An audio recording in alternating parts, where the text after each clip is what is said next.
है भारत की बात का और आपके साथ मैं हूं शोभना यादव। कल भारत की बात में हमने आपको दिखाया था कि अफगानिस्तान पर राज करने आए तालिबान ने भारत के साथ होने वाले आयात निर्यात पर पूरी तरह बैन लगा दिया है। वो भी तब जबकि भारत दक्षिण एशिया में अफगानिस्तान का सबसे बड़ा व्यापारिक साझेदार रहा है। दरअसल तालिबान ने कमाई का दूसरा रास्ता तलाश लिया है। खबर यह आई है कि तालिबान हिंदुस्तान में 6 रूट्स के जरिए अपना ड्रग्स कारोबार बढ़ाने की तैयारी में जुटा है। यानी आतंक और नशे का जहर हिंदुस्तान भेजना चाहता है तालिबान के ड्रग्स नेटवर्क का पूरा पोस्टमार्टम करेंगे, लेकिन शुरुआत उन तस्वीरों से जहां तालिबान की वजह से माएं हमेशा के लिए अपनी औलादों से जुदा हो रही हैं। दुनिया की कितनी भयावह तस्वीर है, इतनी भयावह जो 1-2 साल की बच्ची को अपनी माँ से दूर कर देती है, वो भी इसलिए ताकि बच्चे जिंदा रह सके, दहशत के आसमान से दूर आजाद हवा में सांस ले सके। वो माँ इस बात की परवाह नहीं करती कि वो अपने कलेजे के टुकड़े को कभी सीने से लगा पाएगी भी या नहीं, कभी आंखों से अपने बच्चे का चेहरा भी देख पाएगी या नहीं। इससे ज्यादा निर्मम तस्वीर क्या हो सकती है, इससे ज्यादा क्रूर क्या हो सकता है कि एक माँ ने बच्ची को काबुल एयरपोर्ट की इन कटीली तारों के ऊपर से अमेरिकी सैनिकों के हाथ सौंप दिया, इस डर से कि तालिबान के राज में वो रहे न रहे, उसकी बच्ची जिंदा रह सके। रिपोर्ट लिखते हुए भी हाथ कांपने लगते हैं जब ताबड़तोड़ गूंजती तालिबानी गोलियों के बीच इन रोते बिलखते बच्चों की तस्वीरें जहन में घूमने लगती हैं। क्या आप कल्पना कर सकते हैं उस दहशत की, उस लाचारी की, जब आपके बगल में गोलियां बरस रही हैं और आपकी गोद में आपका बच्चा हो। तमाम कोशिशों के बाद भी सुरक्षित हो पाने का कोई रास्ता दिखाई न दे रहा हो। अमेरिकी सैनिक के हाथ में गुलाबी रंग के कपड़े पहनी ये बच्ची अपनी माँ के लिए बिलख रही है। 2 साल की बच्ची उस बलिदान से अनजान है जो उसकी माँ ने किया है। ये काबुल एयरपोर्ट के बाहर की तस्वीर है जहाँ हजारों की भीड़ जमा है। ये जो बड़ी दीवार दिखाई दे रही है ना, ये अफगानिस्तान की आवाम की उम्मीदी और नाउम्मीदी के बीच का फासला तय करने वाली दीवार के उस तरफ एयरपोर्ट है जहाँ अमेरिकी सैनिकों का कब्जा है और जहाँ से दुनिया के अलग अलग देशों में अफगानिस्तान में फंसे लोगों को लेकर विमान उड़ान भर रहा है। और दीवार के इस तरफ वो भीड़ जो हर पल एयरपोर्ट के भीतर दाखिल होने की कोशिश में रहती है ताकि तालिबान के आतंक से उन्हें मुक्ति मिल जाए। लेकिन दिन में कई बार तालिबानी भीड़ को तितर बितर करने के लिए फायरिंग करने लगते हैं। अफगानिस्तान की आवाम अपने ही वतन को छोड़कर जाना चाहती है क्योंकि उनकी हर सांस पर तालिबान का पहरा है। इन तस्वीरों में ही देख लीजिए कैसे एक अफगान नागरिक को तालिबानी जानवर की तरह पीट रहे। इसका गुनाह सिर्फ इतना है कि इसने 19 अगस्त को अफगानिस्तान के स्वतंत्रता दिवस के दिन राष्ट्रीय ध्वज फहराने की जरूरत की थी। ये तालिबान का चाल और चरित्र है। उसे हथियारों की भाषा समझ में आती है और जुल्म की जंजीरों में जनता को रखना उसका शौक है। लेकिन अफगानिस्तान की मान्यता प्राप्त सरकार के लालच में वो लगातार अपना दोहरा रवैया पेश कर रहा है। टीवी स्क्रीन पर मौजूद ये तालिबान के प्रवक्ता जबीउल्लाह मुजाहिद हैं, जो मंच से दावा कर रहे हैं कि तालिबान दुनिया के तमाम देशों के साथ अच्छे रिश्ते बनाना चाहता है। इतना ही नहीं, दावा ये भी किया गया कि अफगानिस्तान की जमीन का इस्तेमाल किसी भी तरह के हमलों को अंजाम देने के लिए नहीं किया जाएगा। वो कहते हैं ना, हाथी के दांत खाने के और दिखाने के और। बस यही हाल इस वक्त तालिबान का है। सत्ता पर काबिज होने के बाद तालिबान कई बार भारत के पक्ष में बयान दे चुका है, लेकिन उसका हर फैसला और कदम भारत के खिलाफ जाता हुआ दिखाई दे रहा है।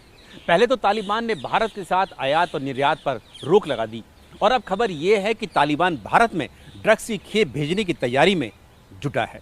यही तो है तालिबान की असली कमाई का रहस्य। यही तो वजह है भारत के साथ आयात निर्यात पर रोक लगाने वाला तालिबान बेफिक्र है, क्योंकि वो जानता है कि व्यापार पर रोक लगाकर वो ड्रग्स की तस्करी से अपना पेट भर सकता है।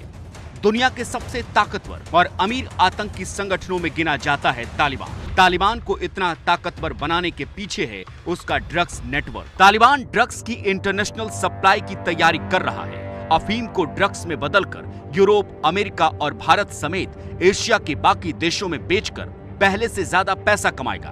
तालिबान नेटवर्क से जुड़े 6 लाख लोग अफीम की खेती पर निर्भर हैं। 20 साल पहले 2001 में जब अमेरिकी सेना अफगानिस्तान में उतरी थी, तब से अब तक तालिबान का ड्रग्स नेटवर्क बहुत ज्यादा मजबूत हो चुका है।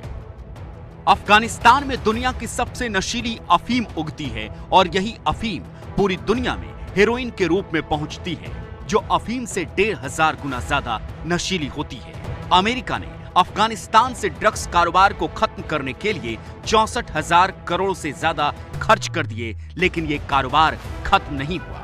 अब तो सत्ता भी तालिबान की और ड्रग्स का धंधा भी तालिबान का होगा। और सबसे बड़ी चिंता ये कि तालिबान के ड्रग्स कारोबार का सबसे बड़ा बाजार भारत है और तालिबान ने बड़े पैमाने पर भारत में ड्रग्स बेचने का प्लान भी बनाया है। इसके लिए 6 रास्ते तय किए गए हैं।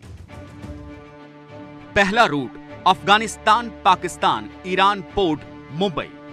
दूसरा रूट अफगानिस्तान, पाकिस्तान, राजस्थान। तीसरा रूट अफगानिस्तान, पाकिस्तान, जम्मू कश्मीर। चौथा रूट अफगानिस्तान, पाकिस्तान, पंजाब।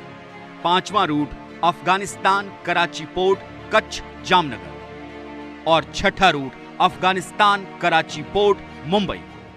एक बात गौर की आपने, अफगानिस्तान से भारत के 6 अलग अलग हिस्सों में पहुंचने वाली ड्रग्स पाकिस्तान के जरिए ही पहुंचेगी। दरअसल तालिबान के साथ पाकिस्तान की खुफिया एजेंसी ISI ड्रग्स रैकेट में हाथ मिला चुकी है।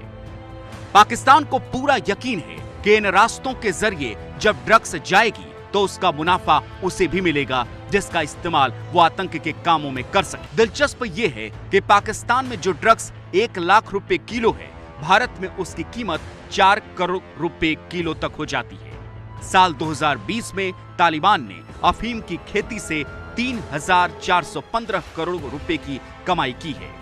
तालिबान के कब्जे वाले इलाकों में ड्रग्स की तस्करी को अपराध नहीं माना जाता, इसलिए तस्कर ड्रग्स से होने वाली कमाई में टैक्स के तौर पर बड़ा हिस्सा तालिबानियों को देते हैं। अफगानिस्तान में तालिबानी सत्ता आने के बाद से सबसे ज्यादा खौफ में महिलाएं हैं, क्योंकि उनकी आजादी को कुचलने के लिए कुख्यात है। लेकिन ड्रग्स तस्करी में महिलाओं की भूमिका बेहद अहम होती है।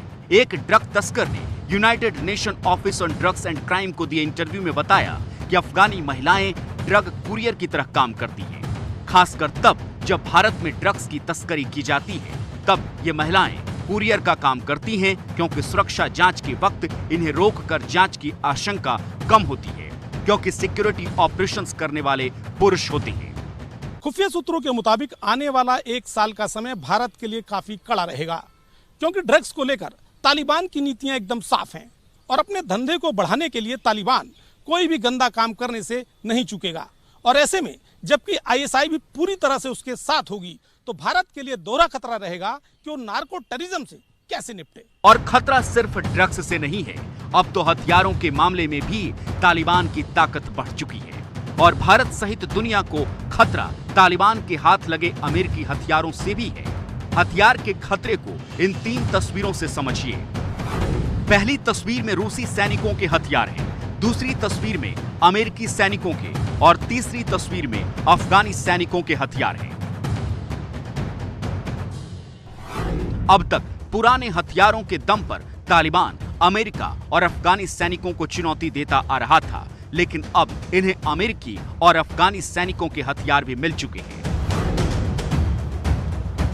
सैनिकों की वर्दी में दिख रहे ये लोग अफगानी या अमेरिकी फौज नहीं, बल्कि तालिबानी आतंकी हैं। ये आतंकियों का सबसे ताजा वीडियो है, जिसे देखकर आप अंदाजा लगा सकते हैं कि मौजूदा तालिबान हथियारों से लेकर उपकरणों के मामले में कितना घातक हो गया है।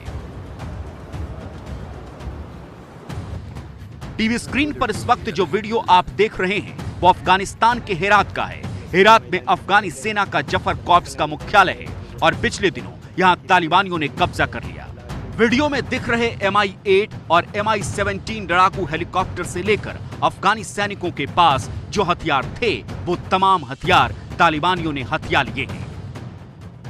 विमान और हेलीकॉप्टर की बात छोड़ दें तो एक अनुमान के मुताबिक लाखों की संख्या में बंदूक, राइफल, रॉकेट और ग्रेनेड, अमेरिका के स्कैन ईगल ड्रोन, अमेरिकी सैनिकों के हजारों टैंक और गाड़ियां, 16,000 नाइट विजन गॉगल्स, 1.5 लाख से ज्यादा कम्युनिकेशन उपकरण, ये सब तालिबान के कब्जे में पहुंच चुके हैं। इस वीडियो पर नजर डाल लीजिए। सैनिकों के इस अड्डे पर तालिबानियों का राज हो चुका है और वीडियो में दिख रहे तमाम हथियार, तोप, टैंक और बख्तरबंद गाड़ियां अब तालिबान की संपत्ति हो चुकी है। बैठे बिठाए मिली तालिबान की इस ताकत का साइड इफेक्ट ये होगा कि आईएस और अलकायदा जैसे आतंकी संगठनों तक हथियार पहुंच सकते हैं। पाकिस्तान में सक्रिय लश्कर और जैश के आतंकियों तक हथियारों के पहुंचने का खतरा होगा। अमेरिका के विरोधी देशों को हथियार की तकनीक मिल सकती है। मतलब ये कि जिन हथियारों का इस्तेमाल आतंक के खात्मे के लिए होना था, अब वो हथियार आतंकियों के जखीरे में पहुंच चुके हैं। और जैसा कि दुनिया देख रही है कि तालिबान, चीन और पाकिस्तान की तिकड़ी भारत के खिलाफ खड़ी होती दिख रही है। जिस अफगानिस्तान को खड़ा होने में भारत ने मदद की, आज वो तालिबान चीन की तारीफों के पुल बांधते हुए कह रहा है कि अब चीन अफगानिस्तान के विकास में मदद करेगा। हमने कई बार चीन का दौरा किया है। चीनी सरकार अफगानिस्तान में शांति और तरक्की लाने की कोशिश कर रही है। अब जबकि हम काबुल में आ चुके हैं, तो हमें लगता है कि चीन अफगानिस्तान को दोबारा खड़ा करने में मददगार होगा। और मैं समझता हूं कि चीन की ये भूमिका अफगानिस्तान के विकास में सहायक होगी। चीन ने अफगानिस्तान में अपने खास राजनयिक नियुक्त करे हैं, जो हमेशा हमारे संपर्क में हैं। हमने हाल ही में चीनी राजनयिकों से मुलाकात भी की है।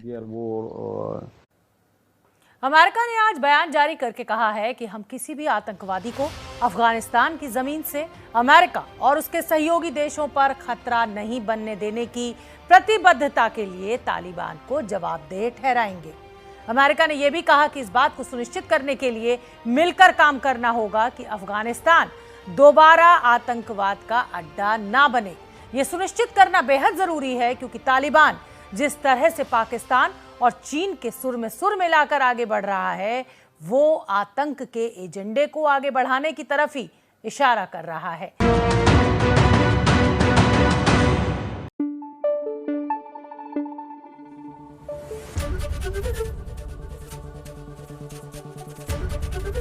एबीपी न्यूज आपको रखे आगे।